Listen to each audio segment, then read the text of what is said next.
Bapak Ibu yang terkasih dalam Tuhan, kita akan melanjutkan surat Filipi pasal ke-1 ayat 9 sampai 11. Ini adalah minggu yang keempat. Saya rindu Bapak Ibu saudara-saudari mengikuti seri pengajaran ini supaya Bapak Ibu mengerti apa yang tertulis dari surat Paulus ini.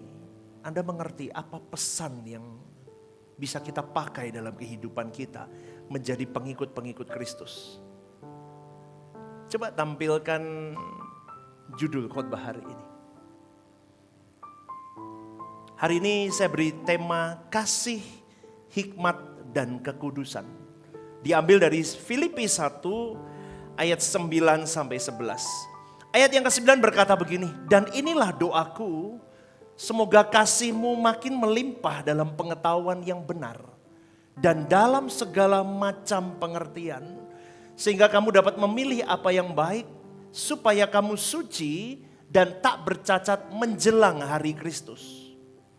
Penuh dengan buah kebenaran yang dikerjakan oleh Yesus Kristus untuk memuliakan dan memuji Allah. Amin. Bapak Ibu, ini akan kita bahas hari ini. Saya akan mulai di poin yang pertama di ayat yang ke-9. Tampilkan poin pertama.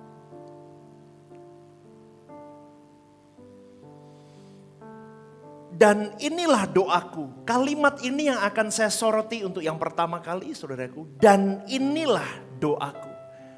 Saudaraku, dari tulisan Paulus ini, dan inilah doaku, itu bukan sebuah pembuka doa biasa, bukan. Tetapi dari tulisan Paulus yang di ayat ke-9 ini diawali, dan inilah doaku, itu memiliki kedalaman rohani yang sangat penting kita pahami sampai detail. Karena tulisan Paulus ini, kalimat yang sangat singkat dengan 3 kata ini, itu bukan doa umum biasa, tetapi doa yang terarah. Kalimat dan inilah doaku itu menunjukkan bahwa doa yang dinaikkan oleh Paulus itu bukan doa yang sembarangan atau doa rutin tanpa arah. Tetapi doa Paulus ini adalah doa yang spesifik, yang punya tujuan, yang punya fokus, yaitu tujuan ilahi di dalamnya. Nanti Anda akan saya jelaskan. Orang percaya tidak boleh berdoa hanya untuk kebutuhan lahiriah kita, saudaraku. Kenapa pastor ngomong begitu? Coba ya kalimat ini. Dan inilah doaku, semoga kasihmu makin melimpah dalam pengetahuan yang benar dan dalam segala macam pengertian. Paulus berdoa untuk orang lain, Paulus berdoa menggendong jemaat Filipi melalui doa-doa itu. Khusus untuk segala, nanti akan saya jelaskan. Semoga kasihmu makin melimpah ini ada tujuannya, arahnya, yaitu tujuan ilahi. Maka boleh saya katakan begini, orang percaya tidak boleh hanya berdoa untuk kebutuhan lahiriahnya. Tetapi orang percaya dari tulisan Paulus ini mau diajarkan begini, kamu harus belajar berdoa seperti aku berdoa untuk jemaat Filipi, yaitu berdoa sesuai dengan kehendaknya Tuhan. Yaitu apa? Perubahan hidup orang lain. Katakan amin. Perubahan hidup orang lain dan pertumbuhan rohani orang lain. Doa itu harus begitu, saudaraku. Bukan lagi tentangku, tapi tentang orang lain.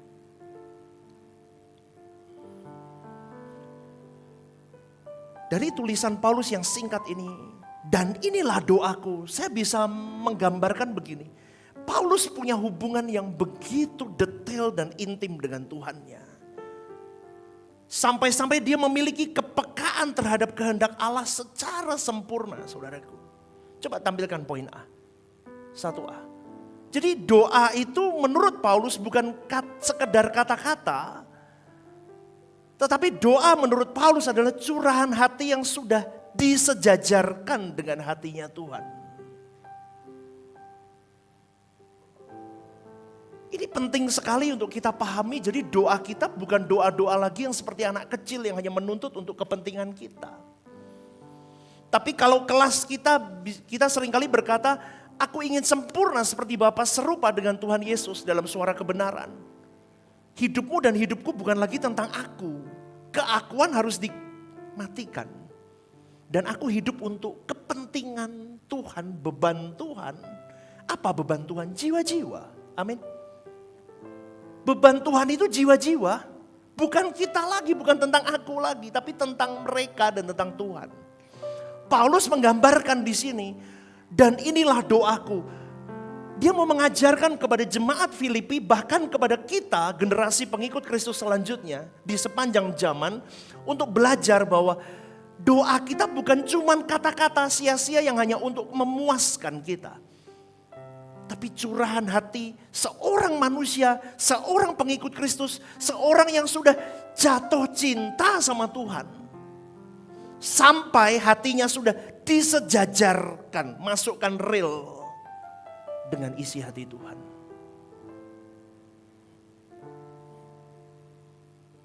Jadi doa sejati itu bukan tentang meminta Tuhan mengikuti mauku, bukan. Tetapi kita masuk di dalam rencana Tuhan melalui doa itu. Ini beda loh saudara konsepnya. Jadi ketika Paulus berkata inilah doaku, dia sedang berkata begini, mau menyatakan begini.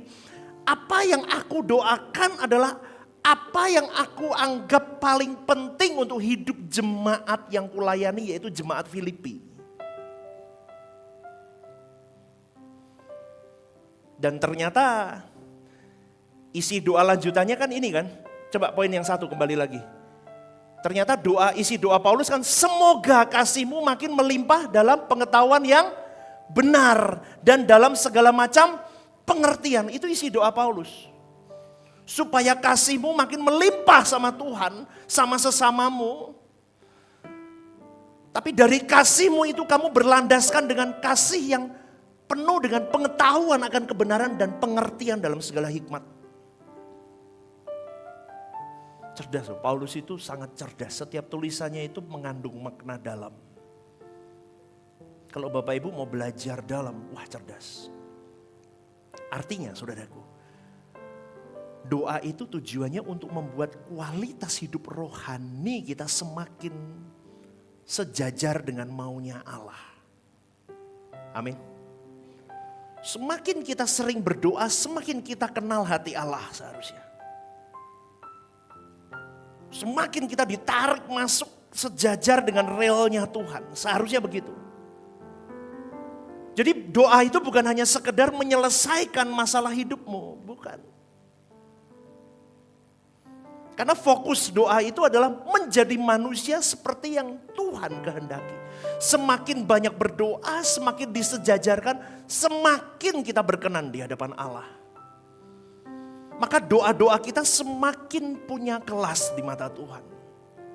Doa-doa yang bukan tentang selfish, tentang diri kita. Tapi tentang jiwa-jiwa dan tentang kerajaan Allah. Tapi bagaimana dengan kekristenan hari ini? Doa kita penuh dengan hidup untuk diberkati untuk kita. Hidup untuk sembuh untuk kita. Hidup untuk tentang kita, dan kita. Kita tidak pernah doa yang mau disejajarkan dengan kehendak Allah. Tapi frase kalimat ini saudaraku, dan inilah doaku ini. Itu seperti standar doa yang mau dikatakan Paulus kepada jemaat Filipi, bahkan kepada kita. Para pengikut Kristus mau berkata begini, ikuti caraku berdoa. Ini standar yang benar. Katakan amin. Ini standar yang betul. Supaya kau mengikut Kristus dengan tepat. Mau dikatakan begini, dalam setiap doamu, kamu bisa berkata begini, dalam tiap lantunan kalimatmu, terdalam ada satu benih yang berkata kepada Tuhanmu, Tuhan ubah hidupku. Untuk aku semakin sejajar. Poin yang 1B tampilkan. Dan inilah doaku, berarti sebuah pernyataan tentang doa yang serius. Terarah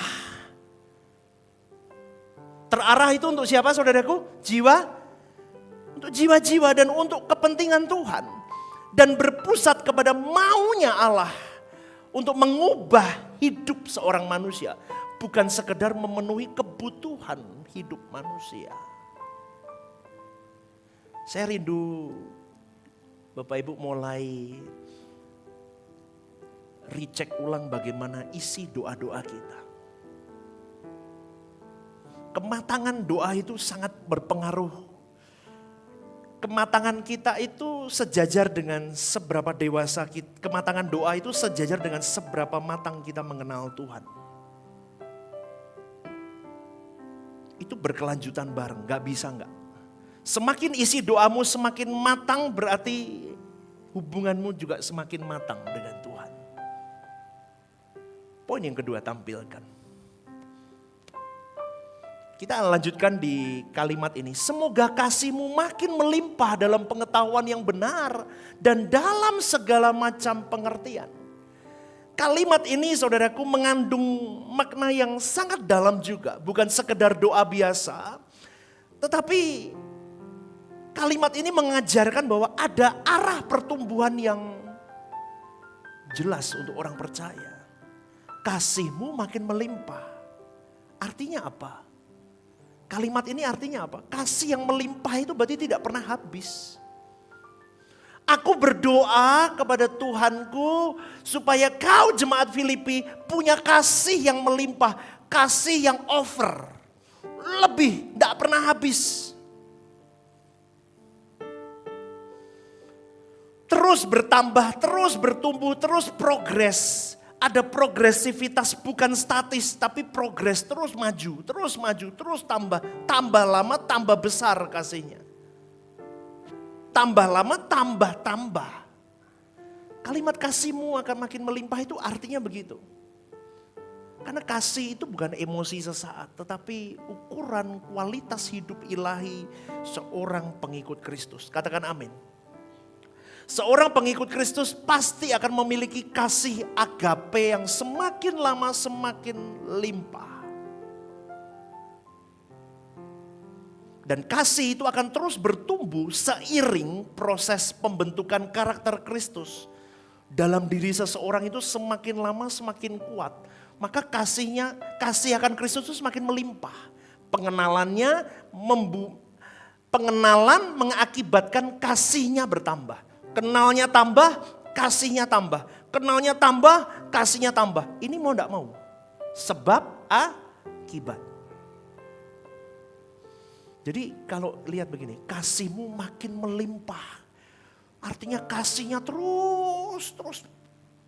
Karena kenal Kristus, kenal hati Kristus, kenal kehendak Bapa, lama-lama orang ini menjadi kasih agapenya semakin limpah. Murni, kasihnya murni. Tidak egois, tidak bersyarat. Makanya di ayat yang sebelumnya minggu lalu saya katakan kenapa Paulus bisa mendoakan jemaat Filipi dengan satu kalimat. Sudah seharusnya aku lakukan itu. Artinya apa?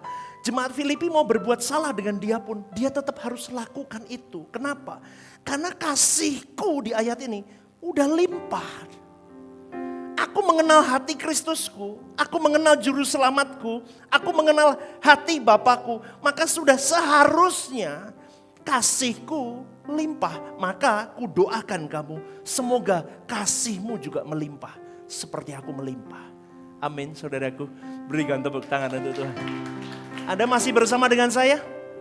Amin ya. Maka dari itu saudaraku yang terkasih dalam Tuhan.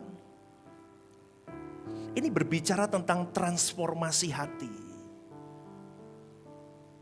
Kasih-Mu melimpah itu Paulus mendoakan mereka jemaat Filipi berarti dia punya kasih yang tidak fokus pada diri sendiri. Tapi fokus hati dari seorang Paulus itu matang dan dewasa. Sehingga kasihnya pun juga matang dan dewasa. Maka harus limpah kasih kita kepada sesama kita, siapapun dan apapun yang mereka lakukan, saudaraku. Makanya kalau dalam dunia pelayanan di sini, di ruangan ini, Rehoboth Semarang, itu latihan ini loh, kasih. memang jatuh bangun Bapak Ibu. Tapi di dalam setiap apa yang kita lakukan, dengar baik-baik, tujuannya satu, kasih. Mau sistem apapun, mau cara apapun, mau apapun dibuat boleh. Tapi tolong landasi semuanya dengan kasih Kristus. Amin. Mau model apapun, mau pakai aturan apapun, permainanmu di pelayanan boleh. Tapi satu hal, tolong landaskan semuanya dengan kasih Kristus. Saya belajar juga, Bapak Ibu belajar bareng sama saya. Kita belum sempurna, tapi kita mau latihan. Amin saudaraku. Ya, dan selanjutnya dalam pengetahuan yang benar. Dalam pengetahuan yang benar ini artinya apa? Pengetahuan di sini bahasa aslinya adalah epignosis, yang berarti pengenalan yang sangat dalam. Dan pengenalan yang sangat dalam itu diakibatkan dari hubungan yang intim dengan Tuhan. Bukan sekedar tahu Tuhan. Tapi aku mengalami Tuhan itu sendiri dalam hidupku. Aku berpengalaman dengan kebenaran itu sendiri. Maka saudaraku sekali lagi, kalau kalimat semoga kasih-Mu makin melimpah dalam pengetahuan yang benar, itu mau dikatakan begini. Poin yang kedua, tampilkan. Kasih yang benar itu harus selaras dengan kehendak Tuhan. Pengetahuan yang benar itu artinya apa? Mengerti apa yang menjadi kehendak Tuhan. Jadi kasih yang benar itu bukan kasih menurutmu, atau menurut dunia, atau menurut kata pendeta siapa, bukan. Tetapi kasih yang benar itu adalah bagaimana harus kasih itu selaras dengan kehendaknya Tuhan. Itu baru kasih yang benar. Karena kasih itu tidak boleh liar saudaraku. Harus dituntun oleh terang kebenaran Allah. Supaya orang bisa menempatkan kasih secara benar. Ini berbicara tentang kesadaran. Ikut Tuhan itu harus penuh dengan kesadaran. Kita diberi hikmat, kita diberi free will, kita jelas diberi tuntunan firman Tuhan. Kita diberi kesempatan untuk mengenal Dia lebih melalui keintiman kita dengan Dia. Maka seharusnya, kalimat lanjut, poin yang kedua tadi kembali. Dalam pengetahuan yang benar itu didapat di dalam hubunganmu dengan Tuhan. Karena saudaraku, tidak semua yang terasa baik itu benar. Setuju? Setuju ya? Yang kelihatannya baik belum tentu benar. Yang kelihatannya benar belum tentu benar di hadapan Allah. Ini yang repot. Maka dari itu kita harus memiliki pengetahuan yang benar di dalam ketekunan kita mencari wajah Allah. Kalau hari Rabu kemarin di dalam ibadah suara kebenaran saya selalu katakan begini. Hiduplah di depan wajah Allah. Artinya carilah Tuhan, temukan Tuhan dan hiduplah di hadapan Allah setiap saat. Maka lama-kelamaan hidupmu akan dikurung di dalam kebenaran Allah. Maka saudaraku, kasih kita akan semakin limpah dalam kebenarannya Tuhan. Maunya Tuhan. Dan dikalimatkan dalam segala macam pengertian. Artinya apa? Kata ini mau menunjukkan bahwa kita akan memiliki kepekaan rohani. Kecerdasan roh. Kemampuan untuk menilai dengan tepat. Ini datangnya dari Tuhan apa bukan? Punya hikmat mengambil keputusan di dalam Tuhan. Artinya kasih itu harus cerdas dalam Tuhan. Kasih itu harus tajam dalam Tuhan. Jadi bisa membedakan mana yang benar versus mana yang kelihatan benar. Amin saudaraku. Bisa membedakan mana yang datang dari Tuhan versus mana yang bukan datang dari Tuhan. Inilah yang saya sebut dengan kecerdasan roh untuk membedakan semua spirit. Maka Saudaraku, ini kalimat ini. Dan inilah doaku, semoga kasih agapemu makin tambah lama tambah besar. Karena kau mengenal aku di dalam semua kebenaranku. Dan di dalam segala macam pengertian, ku berikan kecerdasan roh kalau kau terus mendekat kepadaku. Ini Kristen. Tapi susah. Dan orang kalau bisa sampai di titik ini seperti Paulus, dia akan lebih jernih berpikir, lebih teduh. Mata hatinya terlatih untuk melihat adakah ini kebenaran datang dari Tuhan apa tidak. Tampilkan 2B. Kasih orang percaya harus bertumbuh menjadi kasih yang apa saudaraku? Cerdas. Tapi murni. Dan selaras dengan maunya Allah. Bukan kasih yang emosional, dangkal, dan menyesatkan. Ini fokusnya dari doa Paulus ini, ayat yang ke-9. Jadi sekali lagi saudaraku, saya rindu jemaat Rehoboth Semarang memiliki kualitas doa yang luar biasa. Bukan lagi doa tentang diri kita, tapi tentang jiwa-jiwa dan tentang kepentingan Tuhan. Tujuan ilahi dalam setiap doa kita untuk orang lain. Dan kita hidup dalam keintiman untuk menyejajarkan semua output kita. Keputusan doa, pilihan-pilihan hidup kita dengan hikmat datang dari Tuhan. Sehingga hidup kita fokus hanya untuk mengarah kepada satu hal besar ini. Kita bertumbuh jadi orang yang punya kasih agape yang cerdas. Cerdas itu gimana pastor? Mengerti hatinya Bapa. Perlu gak aku lakukan ini? Perlu gak aku begini? Perlu gak aku begitu? Perlu gak aku berpikir ini? Perlu gak aku berperasaan ini? Perlu gak aku respon ini? Bagaimana responku untuk dia? Bagaimana responku untuk si itu? Si A, si B? Bagaimana? Kita harus cerdas. Gak gampang tapi belajar yuk bareng. Sampai kita punya kemurnian yang benar-benar murni menjadi pelayan Tuhan.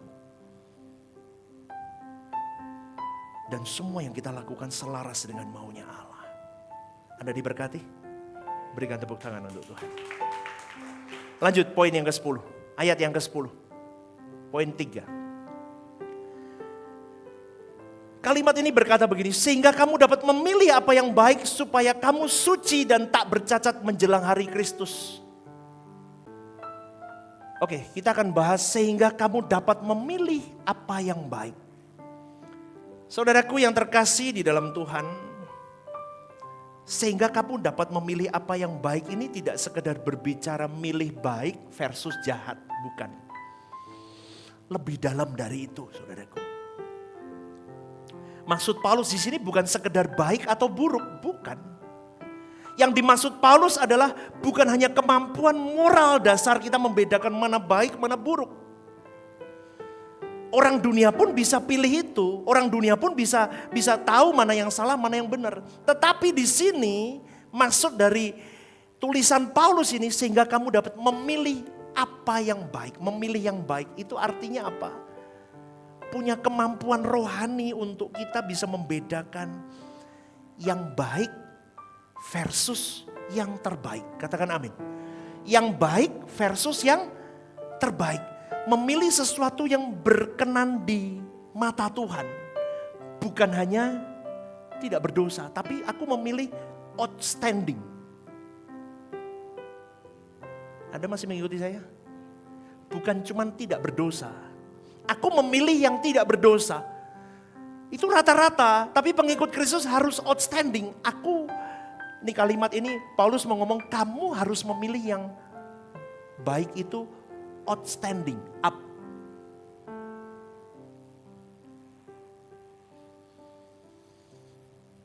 Dengan cara apa? Tadi di ayat 9, berhikmat sama Tuhan. Sehingga kamu bisa memilih apa yang baik. Sehingga kamu bisa memilih apa yang memuaskan, yang membuat senyum Bapakmu itu terjadi dalam setiap pilihanmu. Itu maksudnya Paulus. Jangan cuma gereja, jangan cuma nyanyi, jangan cuma berdoa, Jangan cuma persembahan. Jangan cuma jadi orang baik. Outstanding lah. Itu loh maksudnya Paulus. Amin. Jangan cuma dibaptis. Tapi ketika kau bangkit dari baptis itu dinaikkan. Start from that. Hidupmu berubah. Pilih yang baik. Itu maunya Bapak. Jadi poin 3A. Jadi standar yang dipakai bukan lagi etika umum. Tapi kehendak Allah yang sempurna. Saudaraku, ayat sebelumnya tadi ayat yang ke-9 itu berbicara tentang kasih yang makin melimpah dalam pengetahuan yang benar dan dalam segala macam pengertian. Artinya tanpa kasih yang dewasa, yang matang di dalam Tuhan, pilihan kita itu seringkali egois. Tanpa pengertian rohani, kita seringkali salah menilai. Maka poin 3B coba tampilkan. Maka memilih yang baik itu adalah hasil dari kasih yang cerdas, intelligent love. Dan ini adalah buah dari kasih yang terus bertumbuh. Buahnya ini, kita pinter, punya intelligent love. Nangkap gak sampai di sini? Karena kita terus berjuang, menghidupkan kasih yang semakin limpah, semakin besar dalam semua pengetahuan kebenaran. Minta hikmat Tuhan untuk memiliki kecerdasan roh, membedakan roh. Minta hikmat dalam setiap tuntunan langkah. Hasilnya, buahnya, kita punya kasih yang cerdas. Kasih yang cerdas itu tujuannya ketika melihat orang itu tujuannya untuk kekekalan orang itu. Katakan amin. Amin. Lihat gitu untuk kekekalan orang itu. Lihat orang itu untuk kekekalan orang itu. Makanya kalau di lampu merah tidak semua saya beri uang. Mungkin Bapak Ibu yang duduk sama saya naik mobil, pendeta kok pelite kok yang ngono ya. Duit 2.000 aja gak mau kasih. Betul? Betul gak? Pasti kan begitu. Tapi saya memiliki intelligent love. Saya tidak mau merusak generasi yang masih kecil. Cek. Itu yang ringan. Tapi kalau dalam dunia kita mau untuk menghamiri jiwa-jiwa, beda lagi. Kita mau bawa setiap orang itu dalam setiap keputusan kita. Dimulai dari kasih yang cerdas dulu sama Tuhan. Paulus itu punya kasih yang cerdas. Sehingga ketika dia dengan jemaat Filipi, dia bisa menuliskan surat-surat ini dan membuka wawasan untuk jemaat Filipi untuk mengerti poin yang dia mau. Sehingga jemaat Filipi bisa melanjutkan kasih itu. Saudaraku yang terkasih di dalam Tuhan. Kalimat ini kembali ke tadi, poin yang ketiga. Kalimat ini berbicara tentang ketajaman batin Paulus. Supaya kamu dapat memilih yang baik itu dibutuhkan kepekaan terhadap suara Tuhan. Paulus menggambarkan, karena keintimanku dengan dia, aku punya kepekaan akan suara Tuhan. Jadi yang kulakukan tidak hanya tentangku, keuntunganku, tentang keamananku. No, tetapi aku memilih segala sesuatu yang kupilih. Supaya kau lanjutkan jemaat Filipi. Kupilih apapun itu yang selaras dengan kehendak Bapakku. Itu Kristen, saudaraku. Contoh ya, sederhananya begini. Dua pilihan sama-sama baik. Misalnya pelayanan A sama pelayanan B itu sama-sama baik. Tetapi yang satu benar-benar sesuai dengan maunya Tuhan untuk hidupmu. Yang ini enggak. Karena kamu tahu ini repot, kamu bayar harga. Buang waktu, buang tenagamu, berkorban tenaga, berkorban waktu, berkorban effortmu banyak. Akhirnya kamu pilih ini. Nah itu namanya kamu enggak punya ini. Kamu tidak punya sensitivitas dengan kehendak Allah. Karena kamu tidak mengasihi Allahmu, kamu mengasihi dirimu, kamu malas, capek. Ngerti nggak Bapak Ibu? Ngerti? Kamu nggak mau bayar harga. Maka kamu pilih yang mudah. Tapi padahal kamu bisa memilih ini dan kehendak Tuhan kamu di sini. Tapi kamu tidak mau, karena kamu tidak mau bayar harga. Maka ini kalimat-kalimat begini, kamu harus tahu dalam setiap kesempatan yang Tuhan kasih, pilih yang baik, cerdas. Kasih yang cerdas artinya apa?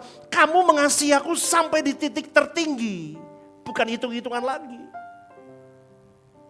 Males, aduh ini, itu, nggak bisa pergi, nggak bisa nggak bisa, aduh repot, nanti nggak bisa pulang kerja harus ini apa. Kasih nih. Anda masih bersama saya. Ini kan fokusnya saya pelayanan nih. Kalau Bapak Ibu ngikuti renungan pagi saya full 2 minggu. Besok tentang narsisisme, NPD. Saya akan bahas 1 minggu, NPD. Narsistik apa ya? P-nya itu apa lupa. Personal disorder. 1 minggu saya bahas NPD minggu depan. Pelayan Tuhan banyak yang NPD. Amin. Saya mau Bapak Ibu ngerti bahwa Anda duduk jadi jemaat pun Anda seharusnya pelayan Tuhan itu. Di pekerjaanmu, di keluargamu. Harus jelas nih. Kamu harus pilih yang baik. Butuh kecerdasan, butuh kepekaan. Itu loh saudaraku. Karena tujuan akhirnya, nih lihat. Supaya kamu suci dan tak bercacat menjelang hari Kristus. Tujuannya itu. Kita hidup untuk itu. Supaya kita suci, kita tidak bercacat menjelang hari Tuhan datang. Maka setiap keputusan itu akan membentuk final akhir kekekalanmu. Jangan main-main saudaraku. Pulang pergi gereja, keplok-keplok tangan, selesai kasih persembahan kau pulang. Hidup ngawur lagi, gak bisa. Setiap keputusan bentuk karaktermu, maka pilihan benar akan membentuk hidup yang berkenan kepada Bapa. Jadi kalimat ini boleh saya katakan tampilkan 3C. Tuhan ingin kita memiliki kedewasaan rohani. Kalimat tadi itu ya, memilih yang baik itu nih. Tuhan ingin kita punya kedewasaan rohani sehingga kita mampu memilih bukan sekedar yang baik menurut kita. Tapi yang paling tepat, paling murni, paling sesuai dengan kehendaknya. Amin. Tepuk tangan dulu untuk Tuhan dong. Benda ngantuk itu ya. Jadi kalau Bapak Ibu mengerti ini,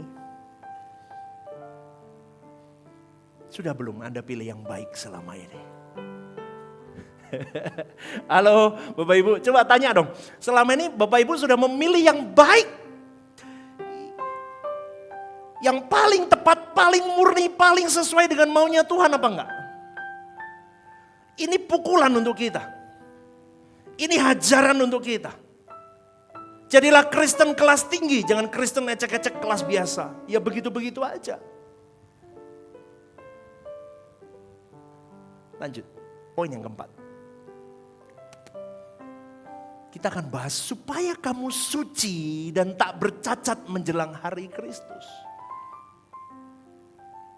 Ini bukan sekedar moralitas lahiriah, bukan. Tapi quality dari natur seorang manusia yang sudah diproses Tuhan. Supaya kamu tidak bercacat. Kalau bahasanya Pak Eras itu tidak bercacat celah. Sempurna seperti Bapa, serupa dengan Tuhan Yesus. Itu slogan kita. Tapi orang tahu dilakoke. Susah memang, tapi kita harus berjuang. Supaya kamu jemaat Filipi, supaya kamu jemaat Rehoboth dan Stephen Lim suci, tidak bercacat. Supaya kamu suci itu maksudnya apa? Suci artinya begini, dipisahkan untuk Tuhan. Amin. Jemaat Rehoboth dan Stephen Lim harus dipisahkan untuk Tuhan. Dipisahkan dari dunia untuk Tuhan. Wow, berlebihan gak sih pastor? Enggak, ini standar.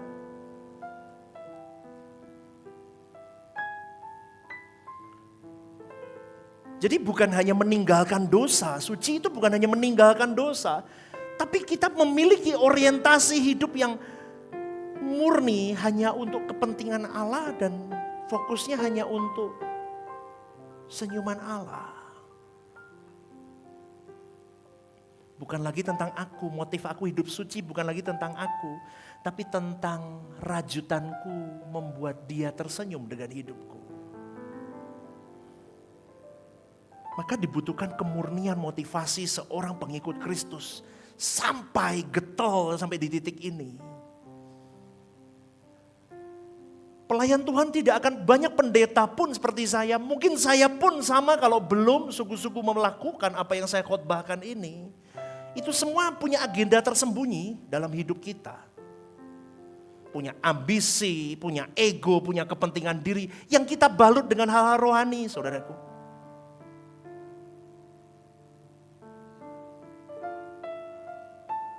Jadi sucilah. Supaya kamu suci, hatimu itu tidak bercabang. Kamu tidak boleh punya dua master. Mastermu satu, dia. Amin gak? Dan tidak bercacat. Frase ini lebih dalam lagi, tidak bercacat berarti karaktermu gak boleh ada noda.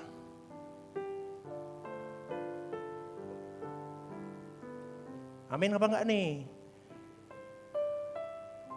Karakter kita enggak bisa busuk, saudaraku. Seperti Yesus, seperti Yesus, seperti Yesus pokok keselamatanku. Bohong, kita enggak pernah seperti Yesus. Karakter kita busuk. Busuk. Kadang dibalut dengan hal-hal rohani aja, tapi busuk karakter kita. Jadi kalau dikalimatkan tidak bercacat, karaktermu jangan cacat jemaat Filipi. Dulu aku cacat, aku bunuh orang Kristen. Saulus kan begitu. Tapi semakin aku mengenal Kristus, semakin aku tahu isi hati Bapa, semakin aku cepat-cepat melimpahkan kasihku. Sehingga aku bisa benar sekarang. Kamu tak ajari. Gimana caranya pastor? Ya jangan kompromi dengan dosa.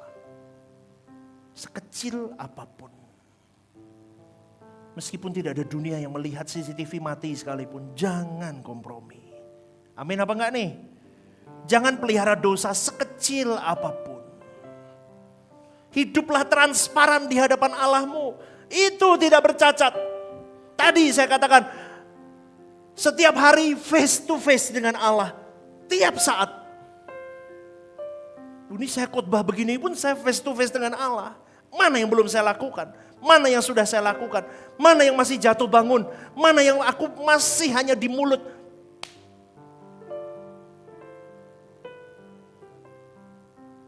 Nggak munafik.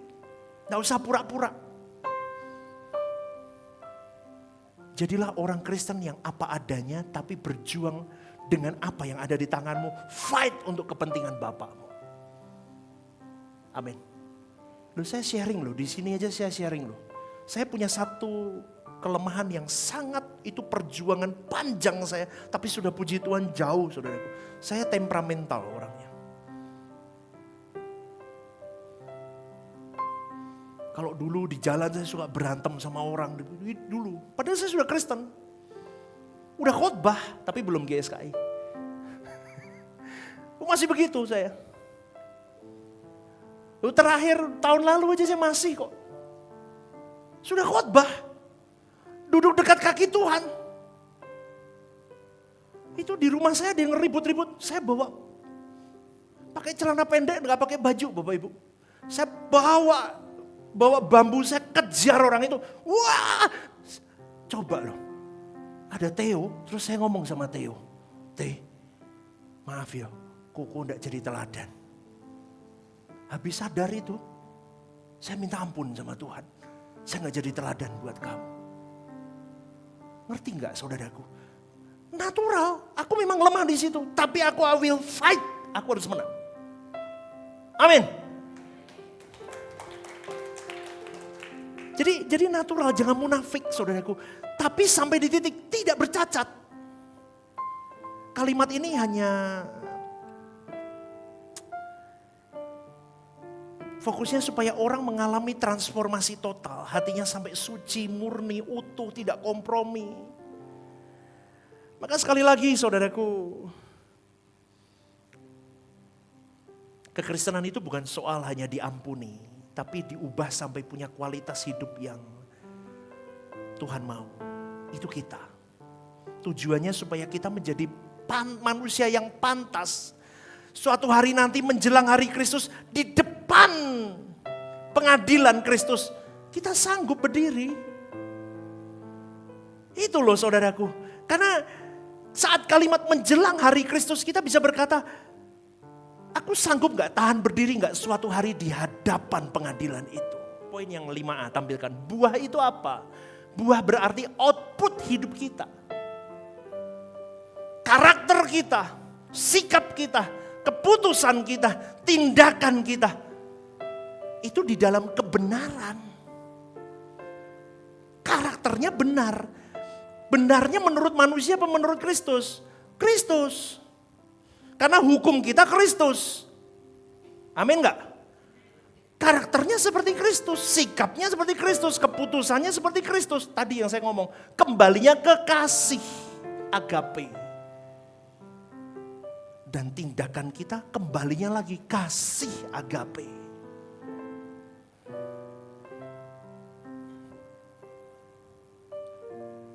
Kebenaran di sini bukan moral umum, tapi yang selaras dengan maunya Allah. Jadi poin 5B, maksudnya begini saudaraku. 5B, hidup orang percaya harus dipenuhi, fulfill, penuhi. Bukan sedikit ya, dengan bukti konkret bahwa ia hidup benar. Amin gak nih? Dipenuhi, penuh. Berarti kita harus mengkoleksi hidup benar itu semakin lama semakin banyak. Ditambah pengenalan kita yang semakin tajam, semakin punya waktu sama Tuhan. Kita kenakan kasih agape Kristus lama-lama. Benar. Makanya tadi saya ngomong dimulai dari doa yang benar. Dalam doa itu kita akan diselaraskan, disejajarkan maunya Allah. Doa yang selfish berubah jadi doa yang penuh untuk orang lain. Doa untuk jiwa-jiwa terus disejajarkan. Kalau sudah sejajar begini senafas sama Tuhan, enak. Cerdas kita. Ngerti. Nggak moro-moro datang Tuhan, sembuhkan aku percaya dalam nama Yesus. Surat ngono, kelasnya sudah nggak begitu. Halo? Kelasnya sudah nggak begitu. Aku percaya pasti Tuhan sembuhkan. Surat ngono, kelasnya sudah nggak begitu. Kelasnya sudah nggak begitu, kelasnya sudah. Kadang Tuhan taruh duri dalam daging untuk kau lebih baik. Kita sebagai orang yang dekat sama orang yang sakit itu kita ngomongnya apa? Aku ada bersamamu dan Tuhan juga bersamamu. Aku mengasihimu, aku gendong kau dalam doaku. Dan dalam perhatianku. Karena aku mengasihimu dengan kasih Kristus. Percayalah semuanya mendatangkan kebaikan. Kalau sembuh disembuhkan Tuhan, puji Tuhan. Tidak pun tetap puji Tuhan. Biarlah semua kehendaknya yang jadi, bukan kehendak kita. Itu kelas. Jangan moro-moro datang, pasti sembuh. Lah sesone mati nih rumah sakit. Loh akeh-akeh begitu kok Bapak Ibu, banyak-banyak begitu kok ya. Dulu saya enggak berani, dulu saya juga begitu kan, belum paham. Saya mendoakan orang, Ibu besok pasti sembuh, mujizat pasti terjadi. Dalam nama Yesus sembuh. Loh sesok dikabari mati saudaraku. Kan enggak bisa. Kita harus mulai punya pengertian yang benar. Konkret bahwa hidupmu benar. Dalam arti apa? Hidupkan Kristus, hidup benar itu. Apa sih buahnya? Apa sih pastor? Coba tampilkan Galatia 5 ayat 22-23. Tolong tampilkan. Hidup benar itu kayak apa? Ini buah-buah roh kita tampilkan. Galatia 5, 22-23 tampilkan.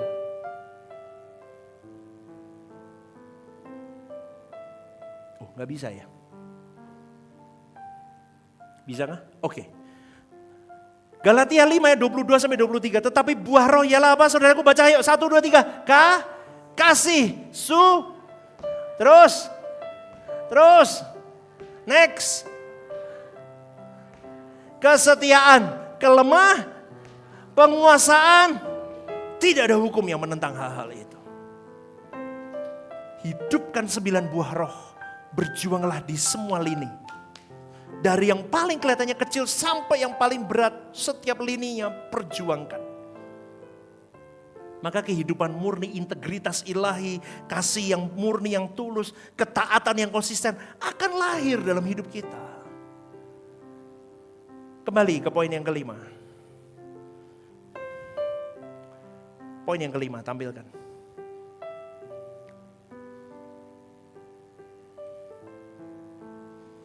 Yang dikerjakan oleh Yesus Kristus. Buah kebenaran itu bukan hasil usaha manusia semata, tapi hasil pekerjaan Kristus. Di dalam Roh Kudus, di dalam diri orang percaya. Amin gak saudaraku? Tugas manusia apa? Membuka diri dengan merespon. Jadi penuh dengan buah kebenaran itu tidak akan penuh dengan buah kebenaran kalau kamu mengandalkan kekuatanmu.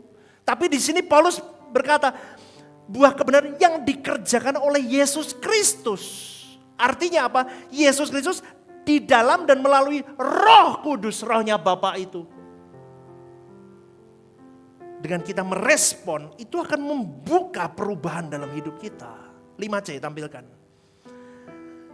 Kekristenan itu bukan agama yang berusaha jadi baik. Tetapi hidup yang terus diubah oleh Kristus dari dalam melalui Roh Kudus. Katakan amin. Kristen itu jalan hidup, bukan agama. Jadi kalau hidupmu ikut jadi pengikut Kristus tapi tambah lama tambah tamak dan cinta dunia tambah diparkir di bumi ini. Kamu bukan pengikut Kristus. Kalau cuman baik gak bisa. Tapi hidup yang sampai kamu bisa berkata, aku harus metanoia setiap saat. Bertobat setiap saat. Poin yang kelima balik lagi. Terakhir ini.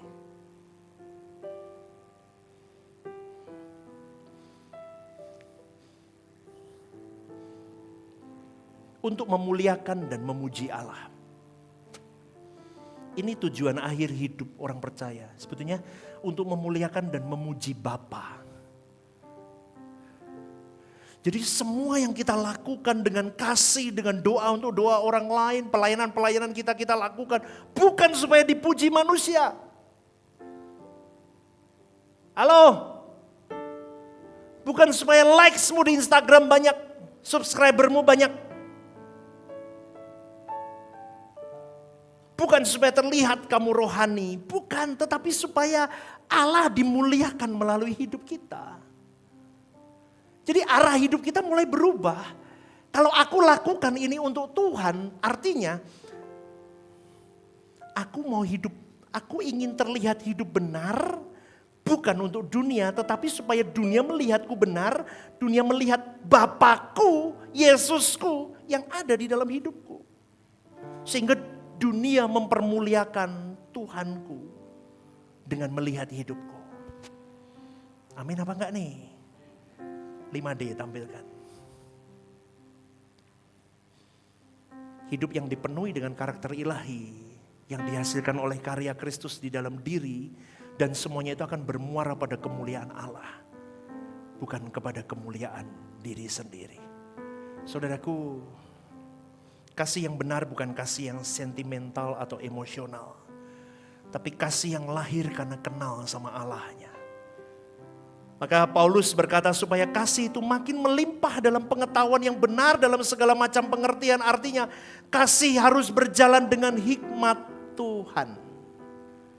Dan banyak orang merasa dirinya mengasihi Tuhan tetapi masih hidup menurut egomu, ambisimu sendiri. Kasih tanpa hikmat hanya menghasilkan kekristenan yang dangkal dan mudah kompromi. Maka hikmat rohani membuat seseorang mampu membedakan apakah hidupku sudah berkenan buat Tuhan atau belum. Orang yang punya hikmat tidak lagi hidup sembarangan. Katakan amin. Dia sadar bahwa aku sedang hidup untuk dipersiapkan menuju kekekalan ke rumah Bapakku.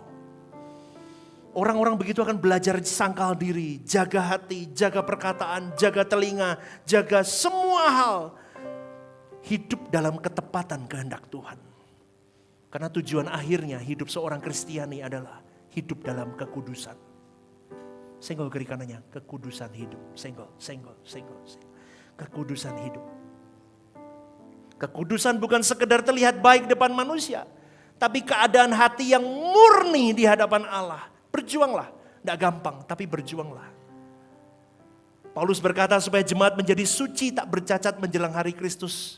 Supaya kita terus dimurnikan setiap saat. Kita hidup berkemas.